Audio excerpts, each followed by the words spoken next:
Yo, what is up, everybody? Welcome to the Dream Huge podcast hosted by JP, John Pavlansky, JP for three. What is going on? What is going on? I'm excited today. We got a good guest today. We're going to talk some sports. We're going to talk some writing. We're going to talk everything under the sun. So I'm excited for this one. Me too, man. Real estate is boring sometimes. I love talking sports. Much more exciting. We got Biggie. We got the three-time champ, Justin Bigelow. What's up, Biggie? What's up? Just another day. Enjoying life. Good, man. Enjoying life. And we got Mark Gray slinging deals every day. That man has his pulse on the market like no other. He finds deals. I don't know how he finds them sometimes. He's got deals upon deals. What's up, Mark? How you doing, buddy? Good, man. Good, man. Excited. Good. Hey, and our very special guest, like I said, we don't always talk real estate. We love talking with other movers, shakers, influencers, best top performers under the age of 40 in the area. Award winner Jake Furr himself, sports reporter with the Mansfield News Journal. How you doing, Jake? I'm doing really good, fellas. It's been a busy day, but a good day. So I'm excited to talk to you guys. Good, man. What does a busy day look like? Oh man, today. So I take tomorrow. I'll take Wednesdays off usually. So today I'm just trying to get like everything under the sun done ahead of time, so that I can kind of just relax a little bit and move forward. But today I wrote, I want to say about five different things I wrote today. Just kind of knocked out some features that I gathered over the weekend, and just powered through a lot of different stuff. So it's got a lot accomplished. I had to move some stuff around, but we got some stuff done. So. And fit us in at the Dream Huge podcast. Appreciate that very much. Jake Furr doing big things in the sports industry. So, you imagine, I imagine like there's a 100 of you out there, because I don't know how you get all the info, cover all the stories, especially on a busy night like football Friday night. How do you logistically handle, let's say, a football Friday night? Or what do you write on mostly? Do what? Or just how do you handle, like, say, a busy night like that? Football Friday night is the it's the craziest night of the week, craziest night of the year. I mean, it's absolutely it's nuts. So usually, I have a few freelancers that work with us, so I kind of assign them their games throughout the week. Say, hey, you want to go here, want to go there, get them a photographer, all that stuff. Get those all lined up usually on like Monday or Tuesday. That way I don't have to worry too much about it. Then figure out the game that I'm going to, whatever's kind of left over. Then Friday night, man, you're out in the community, you're out at these games, talking to coaches, kids, fans, everybody, just trying to kind of get your name out there and make sure they know where to go when they want any kind of information on any of this stuff. So then you get back home. Everybody thinks after the game's over, everybody goes home, they wind down and go to bed, and that's usually when my night is just starting. So I get home, I go through about 400, 500 pictures that I take myself, pick out some of the best ones, load those up to our system, write my story out, kind of format everything, put our photos in, put cut lines, all that stuff, and get that published as fast as I possibly can. Then I got to go back and load up our freelancers. They usually just email me their stories, and I put those up. I load up the freelance photographer pictures. Then I track down anything that we don't have. Like if we weren't able to cover a game, I got to track down those results, get those stats in, and build another story just around all that stuff and get that online as quick as I can. Usually about 2 a.m. I usually call it a night. So wow. It starts pretty early, usually 4:30, 5 o'clock. And then about 2 a.m. I can call it quits. But it's a passion, man. It's a labor of love, that's for sure. So if it doesn't hit before 2 a.m., it's not hitting the print ad. It's not hitting the print. Do we still print newspaper? We do still print newspapers, but our stuff is usually a couple days late. Our deadlines, so when they kind of shifted everything around and kind of put more focus on the online product and kind of getting that information out as fast as possible, they kind of switched their focus So our deadlines for like the print the next day is like 2 p.m. at the latest. So even before I go to a game, everything that's going to be in a Saturday paper is already done. And so my stuff usually gets in on Sunday. But yeah, we still like I can work up till 2 p.m. the next day for what's getting in Sunday's paper. So it's not ideal. I kind of miss the days where you can kind of get up and get a Saturday paper and see everything that happened the day before, but it's kind of a different world in the media kind of newspaper business. It's more about what's going online and kind of getting that in front of as many people as you possibly can as fast as you can instead of the print product, which is kind of going away. And I see maybe about 5 years that we won't have anything like that anymore. Yeah. Wow. Well, I know we talked a little bit at the awards dinner, Jake, because this is how we got this whole thing set up. You won the 440 award with Richland Young Professionals. Congratulations for that, man. That's huge. But the big thing is, I mean, you have the job that most men dream of. We love sports, man. Everybody loves sports. And to be able to watch sports, write on sports, and talk about sports, think sports, live sports, breathe sports every day, that's like every man's dream, man. You know what I mean? So how did you get there? What steps took you to where you are now, and kind of what's next for you going forward from here? Yeah, I mean it is it's an absolute dream job. I remember when I was in school, I was interviewed for like a school newspaper my freshman year, and they kind of asked me what I wanted to do, and I said sports journalist. I mean, that was been the only thing I've ever really wanted to do. My sophomore year of high school, we played in a district championship basketball game, and I was interviewed after that game by Rob McCurdy, who's kind of my mentor. He's someone I've looked up to forever, and I still regularly talk to just about what I can do better. He interviewed me after that game, and then I just thought he's got the coolest job in the world. Like, you get paid to come watch us play basketball, like that's just crazy. And then you get to go home and kind of be the voice of the authority of sports around the area. And that was just something that got me hooked. So I went to school, went to Ohio State, majored in English and professional writing. So I didn't get that like journalism J school experience. So I was kind of behind the 8 ball when I got out. But I graduated in 2013, picked up a freelancing gig, kind of built on that till about 2015. I was hired over at the Bucyrus Telegraph Forum, spent about a year there, then got hired as a sports editor in Norwalk.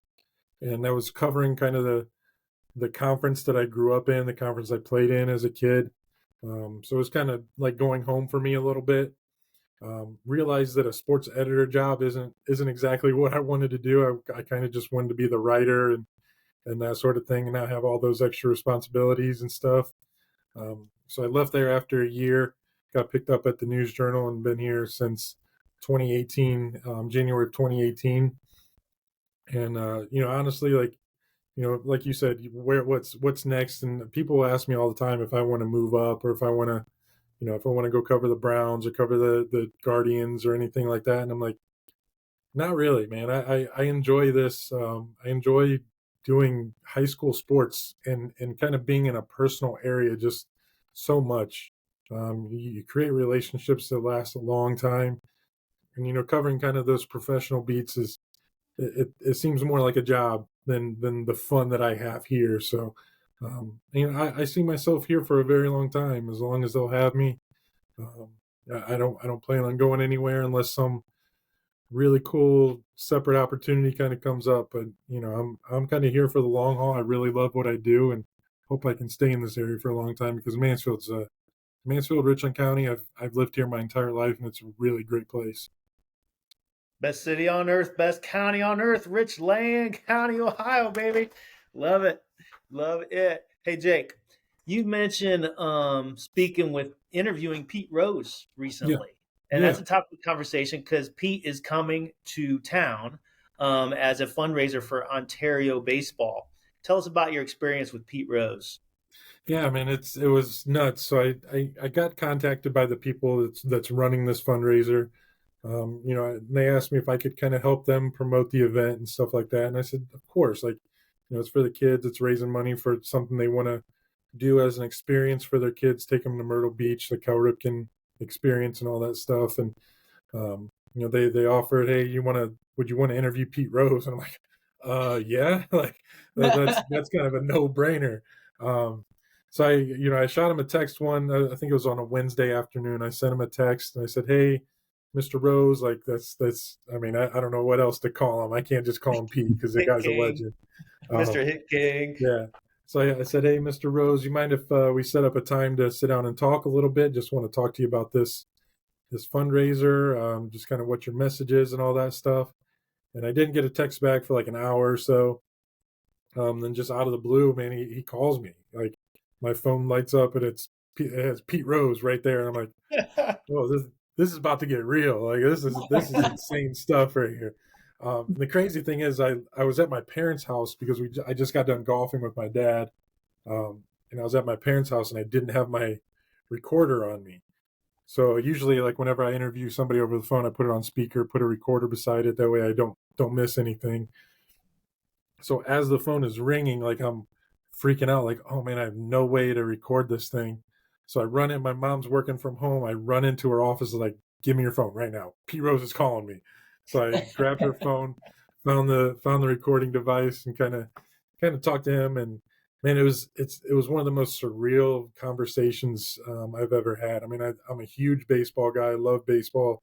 And just to kind of talk about the game, talk about the intricacies of hitting.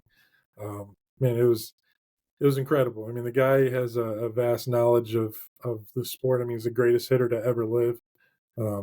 And it's going to be a really, really cool experience just to meet him face to face. But that phone call is something I'll treasure forever. Hell yeah. Shit, I got goosebumps right now just hearing you talk about it, dude. Yeah. That's cool. Did you ask him any of the hard questions?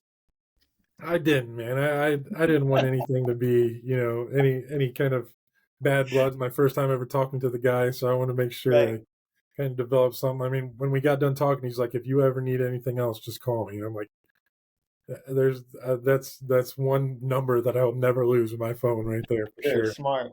And at least we'll save the hard questions till after he leaves town. Right. We don't want to burn any bridges just yet. Right. That's pretty cool. All right, so you're passionate about sports. You got the new Cleveland Guardians hat on. Yeah. I'm going to ask you about the bobblehead collection in a minute because you had mentioned that. But you're passionate about sports and you're a writer. Do you have any books in the works? I know this is, you can have you can have a best-selling New York Times bestseller in your brain right now. Are you writing any? And if you aren't, what would you write about? Yeah, I get that. I get asked that a lot, and I'm kind of surprised at the number of like sports writers who actually do write books. I've never really kind of put those two things together.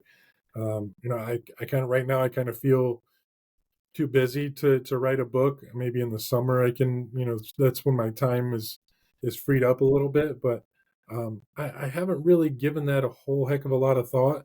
But I read a lot. I read a lot of books by sports writers just to kind of hone my own craft a little bit. I have been egged by my family quite a bit to write a book on and it has nothing to do with sports, to write a book on my 93-year-old grandmother and her kind of life experiences and just kind of everything she went through. I mean, I go over to her house maybe once a week and she makes this giant breakfast, just spreads it out on the table and just sits there and tells stories like they were yesterday. And they're the most incredible stories that I've ever heard. I mean, she lived in the coal mines in Kentucky, southeastern Kentucky on the very bottom tip near Virginia. And just one day when she was like 13 years old, she just left home with her sister and they just started walking. Ended up finding their way to a bus stop in Cincinnati with $0 in their pocket. And their mother actually left home before that and moved to Shelby. So they were kind of trying to find her and they thought, they got to Cincinnati. They were like, oh, well, mom's got to be around here somewhere. And so they gave a lady their mom's name and she found her, sent down some money, got them a bus ticket, and they got dropped off in Shelby. And it's like, man, just 13 years old, just walking through the mountains of Kentucky to try and find your way to a new life. I mean, you talk about getting chills about talking about Pete Rose. I get chills just kind of thinking about what she went through and everything like that. So that's a book that I've kind of had in my mind for a little bit that I would love to sit down and write. Amazing. What's grandma's name? Her name is, if you call her this, she's going to punch you, but her name's Mabel Marie Markham. Her maiden name's, or her married name was Prelip. That's my mom's maiden name. So yeah, what do I call? What does she go by? She wants to go by Marie. If you call her Mabel, man, she'll throw a frying pan at you for sure, and it's going to have some Marie, some all right, potatoes in Marie. it too. Shout out to Marie, man, Yeah. for taking that risk and going for it. Yeah, That's I mean what we all that's need to just do in kind of life. That would be you an know, amazing story.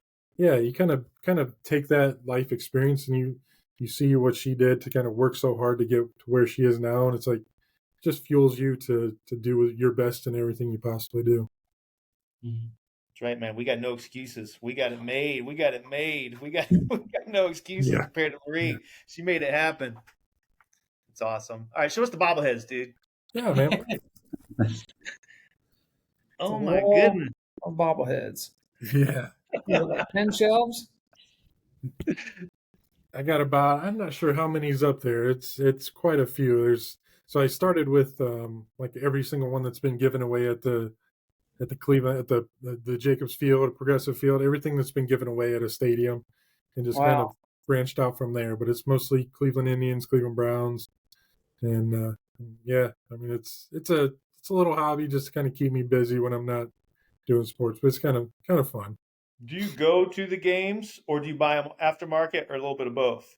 A little bit of both. I've gone to a lot of games and gotten those kind of hand collected, if you want to say, but then, if we can't make it to a game, like a Tuesday night game or something, I'll sit there and either, I'll have an extra one. I'll see if someone wants to trade or something like that. But yeah, it's a fun little hobby, and there's quite a few people out there who kind of collect those. So it's kind of cool just to kind of have that little community too. So is it worth investing? Yeah. What's your most valuable one? The most valuable one, King James, LeBron? there's a John Adams. So the drummer that just passed away. There's a John Adams up there that was given away in 2006, and it was only given to like kids at games. So there was only maybe like, I want to say like 400 or 500 ever made. And that one's pretty expensive. There's a Bernie Kosar one up there that was given away at a Akron Akron Rubber Ducks game. That's pretty expensive. So there's some good ones up there, man. I don't know if it's worth investing. I don't know if I'll ever get my money back that I put into it, but Is there a Jake Furr? Is there a Jake Furr bobblehead yet? There is not, actually. No. I did make one. I actually had one made for John Spencer. He's a legendary sports writer who's another one of my mentors. When he retired, I got a hold of a guy who makes custom ones, and I said, "Hey, make me one for my guy John Spencer," and he's got it on his shelf. So hopefully once he kind of gets rid of all his, I can get that one in my collection too. Now, where'd you get these bobbleheads made? There's a guy in a group on Facebook that kind of takes already made bobbleheads and just kind of makes custom ones out of it. Yeah, he paints some, kind of puts new stuff on them. Yeah, it's kind of cool. Yeah. Biggie wants one of himself. Yeah. You gotta give them away to clients. Doesn't. Yeah. Right. That's the coolest thing. That's when you know you made it right there. Right. You gotta make it. You gotta make it get made. Yeah. That's right. That's the real way. So Jake, now you got a sports mind. You got love for the sports. What sports did you play? You're a big guy. I mean, we mentioned you're a big dude. You had to play hoops. So you mentioned that. So what sports did you play? What sports were you passionate about during your high school days as well? 6'8". 6'8". Yeah, I was a basketball guy and a baseball guy. Didn't play much football. Our team wasn't really good, and I played baseball up until probably like November. So I was in a bunch of fall baseball leagues when I was a kid. Just had a huge passion for baseball. Every summer it was like, I played in 3 travel leagues, and it was only like Wednesdays was like my only day off. So baseball was a huge passion, but basketball was a was a big time love. Had a lot of success in high school with that. We won our first district championship in school history my sophomore year, won another one my senior year. So played with a lot of really good players. And Brooke Turson, who is a lead assistant over at Ashland University, was one of my teammates. So we had a lot of fun out there, man. It was a good time playing, and hometown of Plymouth Big Red over there. So it's always stayed in Richland County, played in Richland County. So glad I get to cover it too. What positions did you play? I was a first baseman, pitcher in baseball, and obviously a center who could step out and knock down a 3 or 2 Nice. in basketball. Gotcha. And I got to ask, and this is a dumb question. There are no such things as dumb questions. Big Red what? Big Red, I feel like we're missing something. It's the Go. Big Red. After there's a mascot or something. It's just a big Red red Gum. something. It's the Big Red. Yeah, no, so our mascot is a Viking. A lot of people call us Big Red Vikings, but Yes, that's right. The official title is just Big Red. There's no Vikings whatsoever. So The Big Red Vikings. always just We go got to Big give Red, man. the Vikings some love, man. You can't just be leaving them out to hang out to dry like that. That's great. Well, we play on Wednesdays, Jake. I told you that, man. We got to get you out there. We got to get you back in the groove of shooting some hoops, man. I mean, it'll take me a while to get back into it. I played in the News Journal Classic, and when they brought it back for an alumni game in 2013, and I think that was the last time I ever really got up and down a court. And it Yes, took me but could you still dunk on JP? Yeah, absolutely not anymore. No, absolutely not. Man, I'll set you up real nice. Yeah, you might have to lower the rim probably about 3 feet, and maybe I can get to it.